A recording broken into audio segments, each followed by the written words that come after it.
Bonjour à tous et bienvenue dans un nouvel épisode des Folies Botaniques avec Romaric, mon complice, mon acolyte. Bonjour. Pas mal, j'ai pas travaillé la même analyse, Bon, on verra pour la semaine prochaine. Exactement.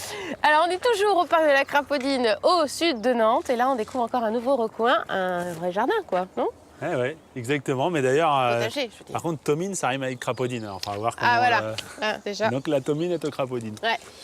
Eh ben, c'est un potager, mais c'est un potager particulier. Parce que tu vois, il est quand même assez grand. Si c'était une seule personne toute seule, ça lui ferait un grand Ouais, ça jardin. ferait pas mal de boulot.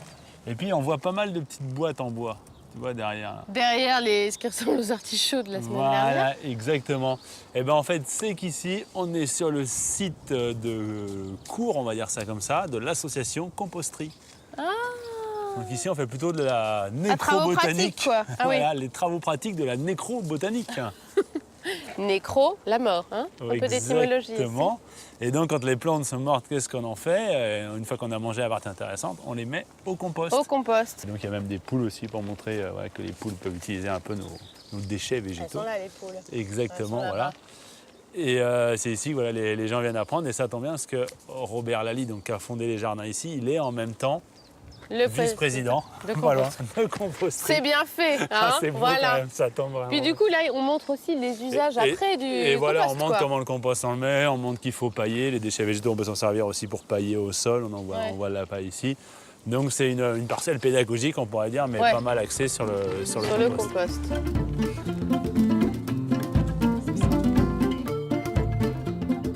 Donc après le compost, on a des petits fruits, c'est ça? Exactement. C'est dans ce jardin, quasiment tout ce qui est planté, la grande majorité, elle se mange. C'est comestible. Exactement, parce qu'on est dans un parc potager. Et donc on est dans la thématique. Et donc là, tous ces petits fruits, tu sais, on l'avait vu sur la session Saint-Grand, cette année on est sur une grosse année à fruits de manière générale.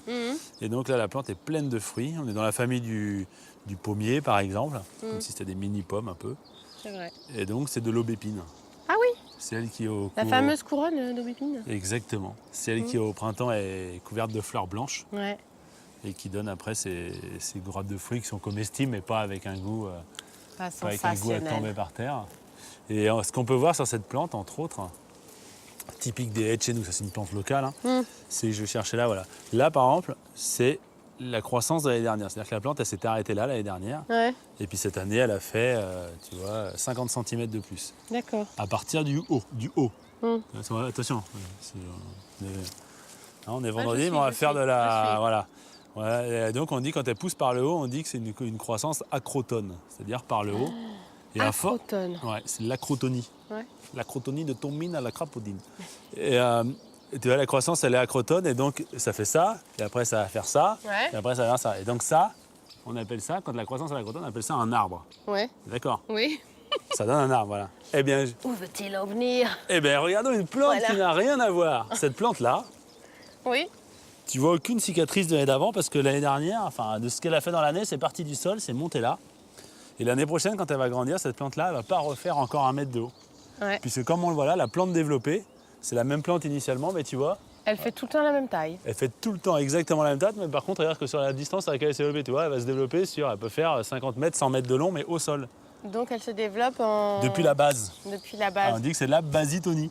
La basitonie. Voilà. Acrotonie, basitonie. Voilà. Et donc ça, c'est par exemple des plantes ça sert à rien de les tailler, parce qu'en fait, si tu sais que la plante de base, elle est basitone, Ouais, de base. de base, le gars, et bah du coup, ça sert à rien de tailler, vu que de toute façon, elle ne dépassera jamais ça. Donc c'est pas une plante qui peut t'embêter, parce que par contre, une plante qui ne s'agrandit pas, elle meurt forcément. Donc il faut toujours savoir comment elle grandit. Donc soit elle grandit en poussant les unes sur les autres, et ça finit par donner ce qu'on appelle un arbre, c'est la définition de l'arbre. Soit elle grandit en repartant de la tige ou de la racine dans le sol, mais en tous les cas, à chaque fois en repartant du sol, en ayant toujours la même croissance chaque année. Voilà.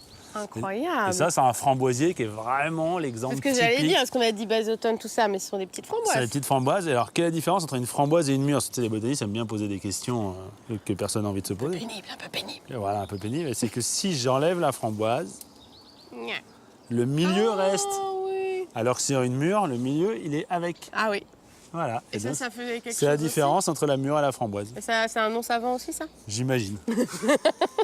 Parce que nous, Dans les tous les journalistes aussi, on peut poser des Ah questions ouais. pénibles. Mais en tous Hein? les cas, c'est la différence entre la grande famille des framboisiers et des mûriers. Et les framboisiers, ça vient de chez nous, entre autres. Il y en a dans plein d'endroits, mais entre autres, on monte plutôt une plante de montagne et plutôt de sous-bois. Donc, elle n'aime pas trop le plein soleil. C'est une plante qui aime bien être un tout petit peu à l'ombre. Ouais.